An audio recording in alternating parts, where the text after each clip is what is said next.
चलिए दोस्तों, अपने माता पिता को प्रणाम करके आज 30 अप्रैल के करंट अफेयर्स का रिवीजन स्टार्ट करते हैं। इसमें प्रीलिम्स और मेंस दोनों हैं। बाबा की पुड़िया में प्रीलिम्स स्पेशल।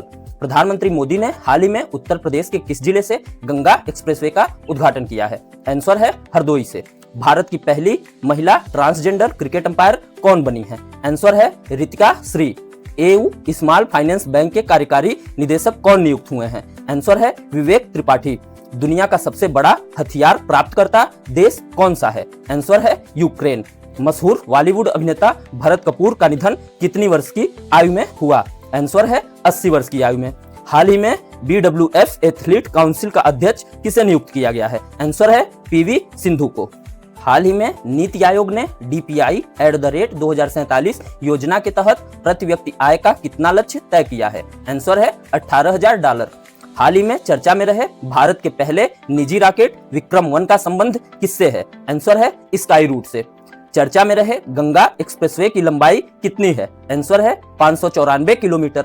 शहरी सहकारी बैंकों में भारत शासन को बेहतर बनाने के लिए मिशन सक्षम किसने लॉन्च किया है? आंसर है RBI ने।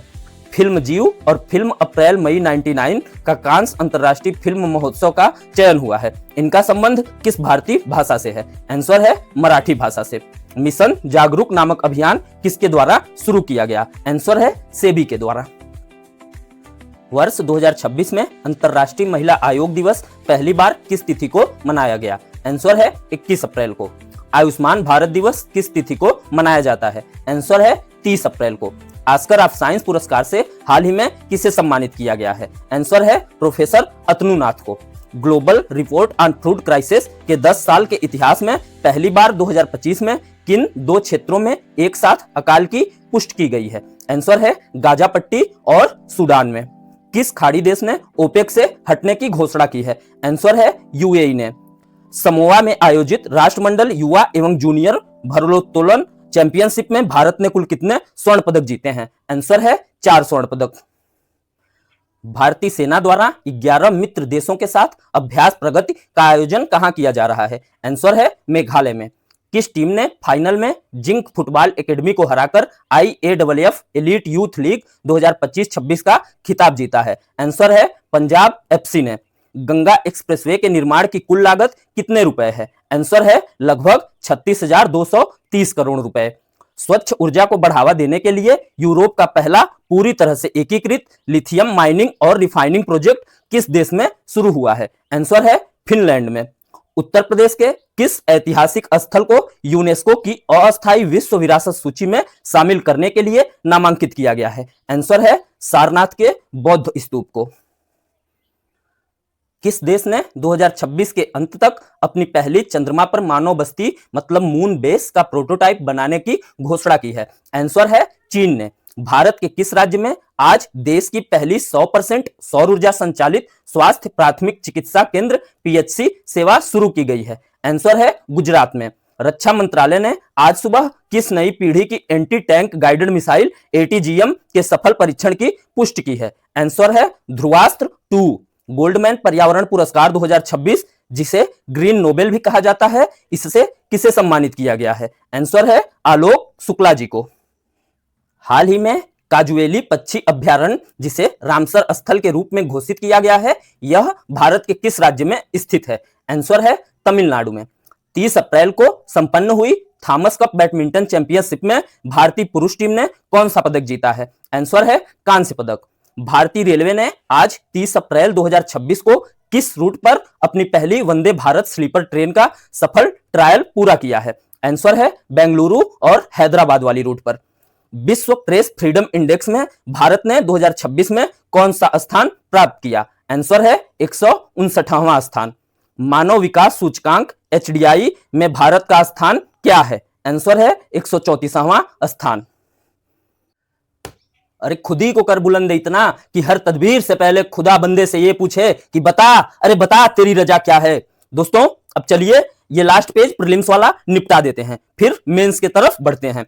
विश्व जेंडर गैप इंडेक्स में भारत को कौन सा स्थान प्राप्त हुआ है? आंसर है 127वां। भ्रष्टाचार धारणा सूचकांक में भारत का क्या स्थान है? आंसर है 93वां। ग्लोबल हंगर इंडेक्स GHI में भारत का कौन सा स्थान है? आंसर है 111वां। जलवायु परिवर्तन प्रदर्शन CCPI में भारत को क्या स्थान मिला है? आंसर है 7वां। हिनले पासपोर्ट इंडेक्स में भारत की रैंक क्या है? आंसर है 85वां। विश्व खुशहाली रिपोर्ट में भारत की रैंक क्या है? आंसर है 126वां। वैश्विक नवाचार सूचकांक में भारत की रैंक क्या है? आंसर है 40वां। वैश्विक शांति सूचकांक में भारत की रैंक क्या है? आंसर है 126वां। दोस्तों अब बारी है बाबा के दैनिक जागरण मेंस स्पेशल की। जीएस पेपर 1 इतिहास भूगोल और भारतीय समाज। प्राचीन इतिहास या कला एवं संस्कृति से खबर नंबर 1। राष्ट्रीय समुद्री विरासत परिषद NMHC लोथल में हड़प्पा कालीन बंदरगाह इंजीनियरिंग के नए साक्ष्य मिले हैं जो बताते हैं कि वे ज्वार भाटे को नियंत्रित करना जानते थे। इसमें नोट्स पॉइंट्स क्या बन सकते हैं कि यह साबित करता है कि हड़प्पावासी समुद्र के स्तर में बदलाव को समझते थे और उन्होंने दुनिया का पहला कृत्रिम गादीवाड़ा या डॉकयार्ड इंजीनियरिंग के कौशल से बनाया था। इससे प्रश्न क्या बन सकता है कि लोथल की जल प्रबंधन प्रणाली प्राचीन भारत की उन्नत इंजीनियरिंग सूझबूझ को कैसे दर्शाती है? सविस्तार वर्णन कीजिए। आधुनिक इतिहास से खबर नंबर 2। बटुकेश्वर दत्त की जयंती पर उनके क्रांतिकारी दर्शन और भगत सिंह के साथ उनके वैचारिक तालमेल पर नई शोध पत्रिका जारी हुई है। नोट पॉइंट्स: उन्होंने असेंबली में बम सिर्फ बहरों को सुनाने के लिए फेंका था, न कि किसी की जान लेने के लिए, जो उनके उच्च नैतिक और वैचारिक विरोध को दर्शाता है। सरफरोशी की तमन्ना अब हमारे दिल में है, देखना है जोर कितना बाजुए कातिल में है।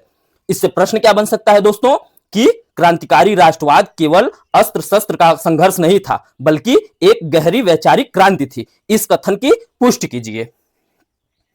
भूगोल से खबर नंबर 3। प्रशांत महासागर में ला नीना का प्रभाव शुरू होने से भारत के उत्तर पश्चिम में भारी मानसूनी वर्षा की चेतावनी जारी की गई है। नोट्स पॉइंट्स: ला नीना समुद्री सतह के तापमान को कम करता है, जिससे मानसूनी हवाएं मजबूत होती हैं और भारत में कृषि उत्पादन बढ़ने की संभावना बढ़ जाती है। इससे प्रश्न क्या बन सकता है कि ला नीना की परिघटना भारतीय मानसून और वैश्विक कृषि पैटर्न को किस प्रकार प्रभावित करती है? स्पष्ट करें। भारतीय समाज से खबर नंबर 4। शहरी क्षेत्रों में बढ़ता घेटोइजेशन। एक रिपोर्ट के अनुसार लोग अपनी पहचान और समुदाय के आधार पर अलग बस्तियों में रहने को मजबूर हैं। इसमें नोट्स पॉइंट्स क्या बन सकता है कि यह सामाजिक विविधता को खत्म कर मानसिक दीवारों को जन्म देता है, जिससे शहरों का समावेशी स्वरूप मतलब इंक्लूसिव कैरेक्टर खतरे में पड़ता है। इसे प्रश्न क्या बन सकता है कि क्या शहरी आवासों का समुदाय आधारित विभाजन भारतीय समाज की विविधता में एकता के विचार के विरुद्ध है? इस पर तर्क दीजिए।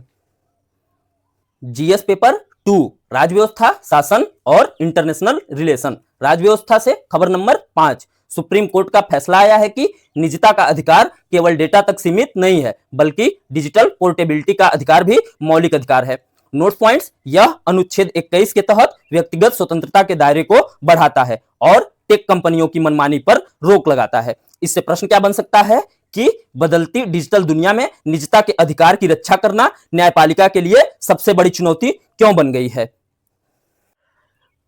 गवर्नेंस से खबर नंबर 6। नीति आयोग का एकीकृत जिला डैशबोर्ड से अब हर जिले की विकास रिपोर्ट जनता के लिए लाइव उपलब्ध होगी। नोट पॉइंट्स: यह सूचना के अधिकार को सशक्त करता है और स्थानीय प्रशासन की जवाबदेही सीधे नागरिकों के प्रति तय करता है। इससे प्रश्न क्या बन सकता है कि क्या रियल टाइम डाटा की उपलब्धता शासन में भ्रष्टाचार को कम करने का एक प्रभावी माध्यम हो सकती है? अंतरराष्ट्रीय संबंध से खबर नंबर 7। दक्षिण चीन सागर में नेविगेशन की स्वतंत्रता सुनिश्चित करने के लिए भारत और आसियान देशों के बीच समुद्री सुरक्षा प्रोटोकॉल पर हस्ताक्षर हुए हैं। नोट्स पॉइंट्स: भारत अनक्लॉस समुद्री कानून का समर्थन कर अंतरराष्ट्रीय नियमों पर आधारित वैश्विक व्यवस्था पर जोर दे रहा है। इससे प्रश्न क्या बन सकता है कि इंडो पैसिफिक क्षेत्र में चीन के बढ़ते प्रभुत्व के बीच भारत और आसियान के रणनीतिक महत्व को स्पष्ट कीजिए। जीएस पेपर 3 अर्थव्यवस्था, पर्यावरण, साइंस एंड टेक और आंतरिक सुरक्षा। अर्थव्यवस्था से खबर नंबर 8। सरकार द्वारा गिग इकोनॉमी के लिए नए नियमों में डिलीवरी पार्टनर्स को अब ईपीएफओ और बीमा का लाभ मिलेगा। नोट्स पॉइंट्स: भारत में गिग वर्कर्स की बढ़ती संख्या को देखते हुए उन्हें असंगठित क्षेत्र से निकालकर सामाजिक सुरक्षा के दायरे में लाना अनिवार्य हो गया था। इससे प्रश्न क्या बन सकता है कि गिग इकोनॉमी भारत में रोजगार के अवसर तो पैदा कर रही है, लेकिन श्रमिकों के अधिकार का हनन भी कर रही है। इस पर चर्चा कीजिए। विज्ञान एवं तकनीकी से खबर नंबर 9, इसरो द्वारा नेविक 2 स्वदेशी जीपीएस का सफल प्रक्षेपण किया गया। अब भारत की अपनी नेविगेशन प्रणाली 5 मीटर तक की सटीकता देगी। नोट पॉइंट्स, यह सैन्य ऑपरेशन और नागरिक परिवहन के लिए विदेशी प्रणालियों जैसे जीपीएस पर निर्भरता को पूरी तरह खत्म कर देगा। इससे प्रश्न क्या बन सकता है कि तकनीक आत्मनिर्भरता के युग में नेविक की सफलता भारत के लिए क्यों महत्वपूर्ण है। पर्यावरण से खबर नंबर 10, अरावली में ग्रीन वॉल ऑफ इंडिया के तहत 1000 किलोमीटर लंबे पारिस्थितिकी गलियारे इकोलॉजिकल कॉरिडोर का निर्माण कार्य शुरू हो गया है। नोट पॉइंट्स, यह थार मरुस्थल के विस्तार को रोकने और दिल्ली एनसीआर में धूल भरी आंधियों और प्रदूषण को कम करने में मदद करेगा। इससे प्रश्न क्या बन सकता है कि मरुस्थलीकरण को रोकने में ग्रीन वॉल जैसी परियोजनाएं कितनी प्रभावी हैं। भारत के संदर्भ में मूल्यांकन कीजिए।